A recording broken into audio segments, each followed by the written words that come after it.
बेहिम्मते ने ਜਿਹੜੇ ਬਹਿ ਕੇ ਸ਼ਿਕਵਾ ਕਰਨ ਮੁਕੱਦਰਾਂ ਦਾ ਉੱਗਣ ਵਾਲੇ ਉੱਗ ਪੈਂਦੇ ਨੇ ਪਾੜ ਕੇ ਸੀਨਾ ਪੱਥਰਾਂ ਦਾ।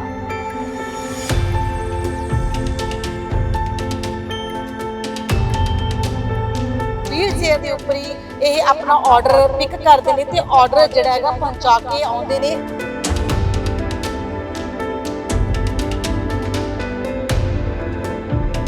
ਸਰੀਰਕ ਤੌਰ ਤੇ ਠੀਕ ਨਹੀਂ ਹੈਗੇ, ਪਾਸ ਹੈਗੇ ਨੇ, ਪਰ हार नहीं मनी, मेहनत करते ने ते मेहनत दी रोटी जिहड़ी है खांदे ने।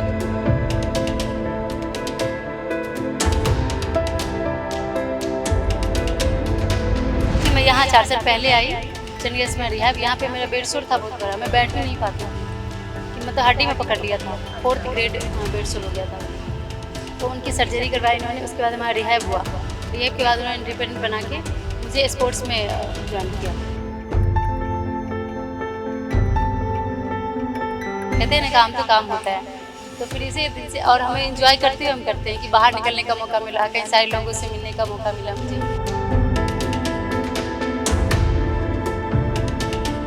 हम जैसी लड़कियां जो कि व्हीलचेयर पे आके वो अपनी लाइफ मतलब घर में ही रहती हैं, बेड पर रहती हैं, उनके लिए एक प्रेरणा बनूं कि उन्हें भी हमें देख के उनको हिम्मत मिले कि हम भी आगे आएँ और हम भी अपनी लाइफ को अच्छे से जिए।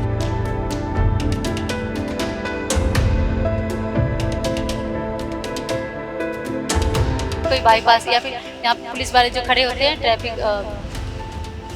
वहाँ पे खड़े होते हैं ट्रैफिक पुलिस, वो बताते हैं कि मैम आप इतना देर वेट कर, कभी 1.5 घंटे की ट्रैफिक लग गई तो आप साइकिल पे से निकल जाओ।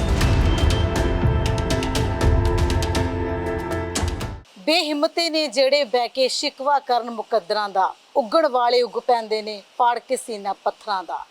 ਤਾਂ ਅੱਜ ਅਸੀਂ ਇੱਕ ਅਜਿਹੀ ਲੜਕੀ ਦੇ ਨਾਲ ਤੁਹਾਡੀ ਮੁਲਾਕਾਤ ਕਰਾਉਣ ਜਾ ਰਹੇ ਹਾਂ ਜਿਹੜੇ ਕਿ ਮਿਹਨਤ ਕਰਦੇ ਨੇ ਤੇ ਮਿਹਨਤ ਕਰਕੇ ਆਪਣਾ ਢਿੱਡ ਜਿਹੜੇ ਹੈਗੇ ਨੇ ਪਾਲ ਰਹੇ ਨੇ। ਸਾਡੇ ਨਾਲ ਵਿਦਿਆ ਹੈਗੀ ਹੈ ਜਿਹੜੇ ਕਿ ਜ਼ੋਮੈਟੋ ਦੇ ਵਿੱਚ ਕੰਮ ਕਰਦੇ ਨੇ, डिलीवरी हाँ स्विगी माफ़ करना स्विगी ਦੇ ਵਿੱਚ ਜਿਹੜੇ ਹੈਗੇ ਨੇ ਕੰਮ ਕਰਦੇ ਨੇ। ਤੁਸੀਂ ਵੇਖ ਸਕਦੇ ਹੋ ਵੀਲ ਚੇਅਰ ਦੇ ਉੱਪਰ ਹੀ ਇਹ ਆਪਣਾ ਆਰਡਰ ਪਿਕ ਕਰਦੇ ਨੇ ਤੇ ਆਰਡਰ ਜਿਹੜਾ ਹੈਗਾ ਪਹੁੰਚਾ ਕੇ ਆਉਂਦੇ ਨੇ ਇਸੇ ਵੀਲ ਦੇ ਚੇਅਰ ਦੇ ਉੱਪਰ, ਕਿਉਂਕਿ ਸਰੀਰਕ ਤੌਰ ਤੇ ਠੀਕ ਨਹੀਂ ਹੈਗੇ, ਪਾਸ ਹੈਗੇ ਨੇ, ਪਰ ਹਾਰ ਨਹੀਂ ਮੰਨੀ, ਮਿਹਨਤ ਕਰਦੇ ਨੇ ਤੇ ਮਿਹਨਤ ਦੀ ਰੋਟੀ ਜਿਹੜੀ ਹੈ ਖਾਂਦੇ ਨੇ। ਪੂਰੀ ਅਸੀਂ ਗੱਲਬਾਤ ਕਰਾਂਗੇ ਵਿਦਿਆ ਦੇ ਨਾਲ ਕਿ ਆਖਰ ਕਦੋਂ ਤੋਂ ਜਿਹੜੇ ਹੈਗੇ ਨੇ ਕੰਮ ਕਰ ਰਹੇ ਨੇ। ਵਿਦਿਆ, कदों तो तुसी काम कर रहे हो, कब से कर रहे हो?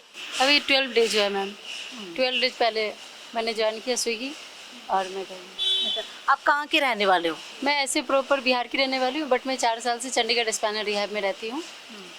तो एक्चुअली मेरा एक्सीडेंट हो गया था साइकिल चलाते हुए गाँव में 2007 में। एक्सीडेंट की वजह से मेरी रीढ़ की हड्डी टूट गई और आधी बॉडी पैरालाइज हो गई। उसके बाद मम्मी पापा ने जहाँ तक हुआ उन्होंने इलाज कराया अपने सामर्थ्य के अनुसार। उसके बाद मैं बेड पे ही रहती थी। बेड पे रहते रहते मुझे बेड सोर हो गया बहुत बड़ा। फिर मम्मी पापा की इतनी स्थिति ठीक नहीं कि हमारा इलाज ट्रीटमेंट करा सके, तो मुझे चंडीगढ़ स्पाइनल रिहैब के बारे में 2017 में पता चला। तो इन्होंने मेरी आबीती सुनी। फिर चंडीगढ़ स्पाइनल रिहैब ने दिसंबर 2017 में मुझे अपने पास बुलाया। फिर यहाँ बुला के उन्होंने प्लास्टिक सर्जरी कराई हमारे बेड सोर की। उसके बाद हमारा रिहैब कराकर मुझे इंडिपेंडेंट लाइफ दी, एक नई ज़िंदगी दी कि हम अपनी लाइफ अपनी मर्ज़ी से जी सकें। और उसके बाद मैंने बहुत सारे स्पोर्ट्स भी ज्वाइन किया। मैंने रिहैब में ही हमें बताया गया कि आप स्पोर्ट्स खेल सकते हो। तो मैंने लॉन टेनिस, टेबल टेनिस खेलती हूँ नेशनल लेवल पे, और मैंने बास्केटबॉल नेशनल खेला है। उसके बाद मैंने स्विमिंग करी है, स्कूबा डाइविंग करी, और मैंने योगा भी करती हूँ और योगा सिखाती भी हूँ सेंटर में, और एरियल योगा भी किया है मैंने। और मैं अभी मैंने हमारे सेंटर की जो हमारी CEO हैं निकी पीकौर मैम ने बताया कि बेटा आप स्विगी ज्वाइन करना चाहोगे, आपको ये न्यू मोशन कंपनी वो हमें प्रोवाइड करा। मैम ने ही करवाया। फिर तो मैंने बोले हाँ मैम मैं करके देखती हूँ कैसे होता है। ਜਿਹੜਾ ਵੀ ਵਹੀਕਲ ਹੈਗਾ ਸਾਰਾ ਤੁਹਾਨੂੰ ਬਣਵਾਇਆ ਤੁਸੀਂ ਜਾਂ ਐਸੀ तरह ਤੁਹਾਨੂੰ मिल गया? न्यू मोशन कंपनी ने चेन्नई की जो ये बनाती है हम लोगों के लिए कि हम इंडिपेंडेंट लाइफ अपनी बाहर जाके घूम फिर सके और अपना लाइफ अच्छे से जी सके। इसके लिए ਤੁਸੀਂ ਹੁਣ अपनी फैमिली के नाल रह रहे हो, फैमिली के साथ रहते हो? फैमिली तो बिहार में रहती है। यहाँ पे हमारी एक दूसरी फैमिली है जो हमारी फाउंडर है ना चंडीगढ़ स्पाइनल रिहैब की निकी पीकौर, वो हमारी मम्मा है। वो हमें बेटी की तरह प्यार करती है और हमें बेटी की तरह ही रखती है। तो इससे पहले आप क्या काम करते थे? इससे पहले मैं बताया ना कि मैं यहाँ 4 साल पहले आई चंडीगढ़ स्पाइनल रिहैब। यहाँ पे मेरा बेड सोर था बहुत बड़ा, मैं बैठ भी नहीं पाती थी कि मतलब हड्डी में पकड़ लिया था, 4th ग्रेड बेड सोर हो गया था। तो उनकी सर्जरी करवाई इन्होंने। उसके बाद हमारा रिहैब हुआ। रिहैब के बाद उन्होंने इंडिपेंडेंट बना के मुझे स्पोर्ट्स में ज्वाइन किया, स्पोर्ट्स में खेलती हूँ। विद्या कुछ कोई हिचकिचाहट तो नहीं है ऐसे काम में? नहीं मैम, ये तो काम वर्क तो काम तो कहते हैं ना, काम तो काम होता है। तो फिर इसे दिल से और हमें एंजॉय करते हुए हम करते हैं कि बाहर निकलने का मौका मिला, कई सारे लोगों से मिलने का मौका मिला मुझे कि रोड पे कैसे मतलब कि सारे लोग पूछते भी है कि कैसे करते हैं आप, बहुत हार्ड वर्क कर रहे हो। या फिर हम जैसी लड़कियां जो कि व्हीलचेयर पे आके वो अपनी लाइफ मतलब घर में ही रहती हैं, बेड पे रहती हैं, उनके लिए एक प्रेरणा बनूं कि उन्हें भी हमें देख के उनको हिम्मत मिले कि हम भी आगे आएँ और हम भी अपनी लाइफ को अच्छे से जिएं। फैमिली को पता है कि स्विगी में आप काम कर रहे हो? खुश हैं सारे? भी खुश हैं। तो मिलके भी गए थे अब?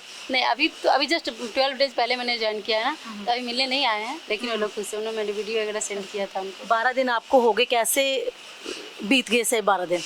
अच्छे से क्योंकि एंजॉय करते हुए कहीं पिक किया और ज़्यादा से ज़्यादा कस्टमर भी सपोर्ट करते हैं। और कहीं शॉप पे गई, जहाँ रेस्टोरेंट में मैंने पिक किया सामान, वहाँ भी वो बोलते हैं ना कि आप रहने तो मैं आके दे देता हूँ। वो आके खुद आके हेल्प करते हैं हमारी। ऑर्डर जैसे पिक करने में आपको कोई दिक्कत तो नहीं आती? कई बार एड्रेस वगैरह नहीं पता चलता तो? हाँ, एड्रेस थोड़ा सा मैप से या कुछ आसपास के लोगों से पूछ लिया है कि सर बता दीजिए अंकल, तो बता देते हैं। फिर हम वहाँ जाने के बाद हम सामान खुद से पिक करके फिर हम वहाँ से चल देते हैं। कई बार विद्या ऐसा होता है ना, कुछ ऐसी जगह होती है जहाँ को गलियाँ ऐसे तंग होती हैं, वहाँ पर हम नहीं जा जगह है, सकते। जैसे कि मनी माजरा है, उस रोड में बहुत से टूटे फूटे थोड़ा रोड है। जब बारिश का दिन था अभी 1 वीक पहले, तो बारिश में बहुत दिक्कत हुई। टूटा फूटा रोड है, बारिश भी था, पूरा पानी रुका हुआ था, थोड़ा सा दिक्कत आई, फिर मैंने मैनेज कर लिया। और जैसे ये होलो माजरा एक रोड है, वहाँ भी टूटी रोड है, तो वहाँ भी मैंने कस्टमर को कॉल किया कि सर आप आ जाएंगे, क्योंकि हम व्हीलचेयर पे हम आ नहीं सकते, रोड टूटा हुआ है तो हमारी चेयर वहाँ पर चल नहीं पाएगी। फिर वो आके पिक कर लिए। कस्टमर कर लेते हैं एडजस्ट हैं? जैसे 4th फ्लोर का है, 2nd फ्लोर का है, तो वहाँ तो हम जा नहीं सकते, तो फिर वहाँ पे मैंने उनको कॉल कर देते हैं कि सर आप आ जाइए, तो आके ले लेते हैं। और एक्चुअली मैम ये है ना कि हमारी लाइफ बहुत ही डिफिकल्ट होती है कि स्पाइन कोर्ड इंजरी होने के बाद हमारी आधी बॉडी जहाँ से पैरालाइज, उसके नीचे कोई बिल्कुल सेंसेशन नहीं होता। और हमें स्किन को सही रखने के लिए हर 10 मिनट पे पुशअप्स लेना ज़रूरी है, नहीं तो हमें बेड सोर हो जाएगा। और हमारी यूरिन मोशन का भी बहुत इशू होता है कि टाइम से करना, पानी टाइम से पीना, वो सब मैनेज करना डिफ़िकल्ट होता है कि बाहर निकलने के बाद सारा कुछ मैनेज करना थोड़ा मुश्किल तो होता ही है। विद्या ट्रैफिक रूल्स का पूरा ध्यान रखते हो आप? क्योंकि ट्रैफिक रूल्स का ध्यान रखती हूँ। जैसे रेड लाइट है तो वहाँ पे रुक के गई, या फिर कोई बाईपास, या फिर यहाँ पे पुलिस वाले जो खड़े होते हैं ट्रैफिक वहाँ पे खड़े होते हैं ट्रैफिक पुलिस, तो वो बताते हैं कि मैम आप इतना देर वेट कर, कभी 1.5 घंटे की ट्रैफिक लग गई तो आप साइकिल पथ से निकल जाओ। हाँ, तो वो सिग्नल देते तो मैं अब साइकिल पथ से निकल जाती हूँ। 2 घंटे हमें 2 मिनट में जो वेट ना करना पड़ेगा। ये धूप बहुत तेज़ होती है, तो उन लोगों ने ऐसे बताया। ਤੁਹਾਡੇ ਨਾਲ ਜਿਵੇਂ ਤੁਸੀਂ ਆਰਡਰ ਲੈਣ ਜਾਂਦੇ ਹੋ ना, आपके साथ जो भी होटल्स वाले रेस्टोरेंट अच्छा बिहेव करते हैं सभी? हाँ, सभी बहुत अच्छा बिहेव करते हैं। तो कुछ तो ऐसे भी है कि बताते हैं कि सर मैम आप रेस्टोरेंट का नंबर ले लो, आपको टाइम से 2nd फ्लोर पे है, तो आप कॉल कर देना, मैं आ जाऊँगा नीचे देने के लिए आपको। तो इस तरह से हेल्प करते हैं सभी। पढ़ भी रही हो? जब बस पढ़ लिया जो पढ़ाई थी? हाँ, मैंने +2 किया था मैम, उसके बाद मेरा एक्सीडेंट हो गया, उसके बाद मैं पढ़ाई नहीं कर पाई। तो आगे ऐसे कंप्यूटर वगैरह सीखा है मैंने, बेसिक कंप्यूटर, और जैसे कि बेसिक कंप्यूटर के साथ उसमें जैसे बेसिक कंप्यूटर में मैंने कोरल ड्रॉ वगैरह जो भी हो उसमें वो सब कुछ करते अगर रहते हैं। आपको अच्छी नौकरी मिलती है तो ये आप छोड़ोगे? वो तो हर इंसान सोचता है अच्छी निकलने की छोड़ना है, लेकिन अभी तो एंजॉय कर रही हूँ, जब मिलेगा तो सोचूंगी। आप हेलमेट साथ में रखते हो है ना?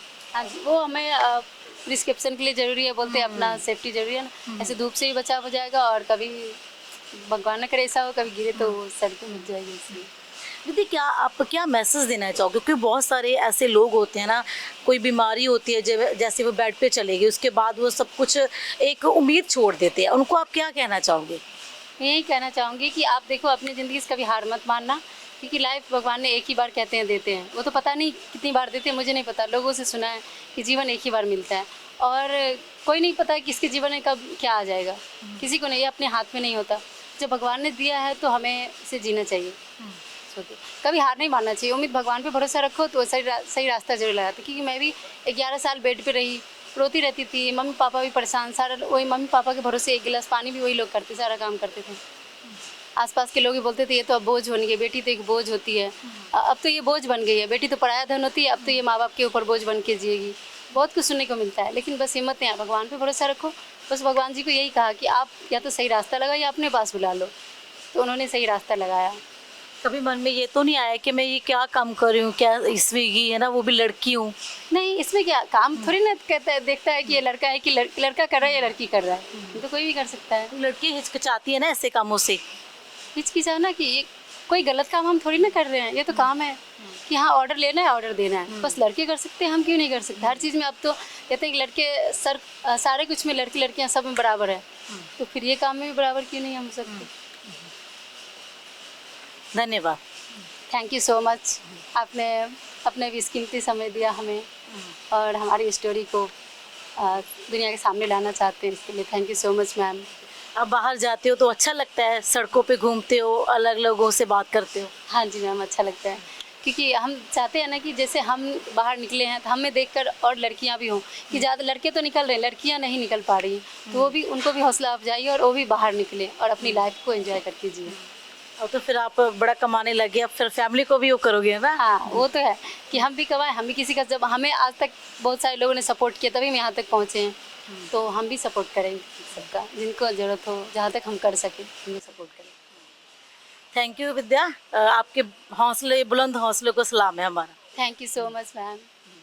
ਤਾਂ ਇਸ ਸਨ ਵਿਦਿਆ ਬਿਹਾਰ ਦੇ ਰਹਿਣ ਵਾਲੇ ਹੈਗੇ ਨੇ। ਤਾਂ ਰੀੜ੍ਹ ਦੀ ਹੱਡੀ ਦੇ ਵਿੱਚ ਦਿੱਕਤ ਆਈ ਸੀ, ਜਿਸ ਤੋਂ ਬਾਅਦ ਜਿਹੜੀ ਲੱਤਾਂ ਹੈਗੀਆਂ ਇਹਨਾਂ ਦੇ ਜ਼ਰੂਰ ਕੰਮ ਕਰਨੋਂ ਹਟ ਗਿਆ ਸੀ, ਪਰ ਮਿਹਨਤ ਨਹੀਂ ਛੱਡੀ। ਕਹਿੰਦੇ ਬਾਕੀਆਂ ਦੇ ਲਈ ਵੀ ਪ੍ਰੇਰਨਾ ਬਣ ਰਹੇ ਨੇ, ਜਿਹੜੇ ਕਿ ਜ਼ਿੰਦਗੀ ਤੋਂ ਹਾਰ ਮੰਨੀ ਬੈਠੇ ਨੇ, ਕਿਸੇ ਬਿਮਾਰੀ ਦੇ ਨਾਲ ਜੂਝ ਰਹੇ ਨੇ, ਤਾਂ ਉਹਨਾਂ ਦੇ ਲਈ ਇੱਕ ਉਮੀਦ ਦੀ ਕਿਰਨ ਬਣ ਕੇ ਜ਼ਰੂਰ ਜਿਹੜੇ ਵਿਦਿਆ ਹੈਗੇ ਨੇ, ਉਹਨਾਂ ਲੋਕਾਂ ਦੇ ਲਈ ਉਮੀਦ ਦੀ ਕਿਰਨ ਬਣ ਕੇ ਜ਼ਰੂਰ ਸਾਹਮਣੇ ਆਏ, ਤੇ ਅਪੀਲ ਵੀ ਲੋਕਾਂ ਨੂੰ ਕਹਿ ਰਹੇ ਨੇ, ਸੰਦੇਸ਼ ਇੱਕ ਦੇ ਰਹੇ ਨੇ ਕਿ ਜਿਹੜੇ ਜ਼ਿੰਦਗੀ ਤੋਂ ਹਾਰ ਮੰਨੀ ਬੈਠੇ ਨੇ ਤਾਂ ਉਹ ਹਾਰ ਨਾ ਮੰਨਣ, ਜ਼ਿੰਦਗੀ ਨੂੰ ਸੋਹਣੇ ਤਰੀਕੇ ਨਾਲ ਜਿਉਣ ਤੇ ਆਪਣੀ ਮਿਹਨਤ ਕਰਨ। ਕੈਮਰਾਮੈਨ ਪੰਕਜ ਦੇ ਨਾਲ ਕਮਲਦੀਪ ਕੌਰ, ਚੰਡੀਗੜ੍ਹ।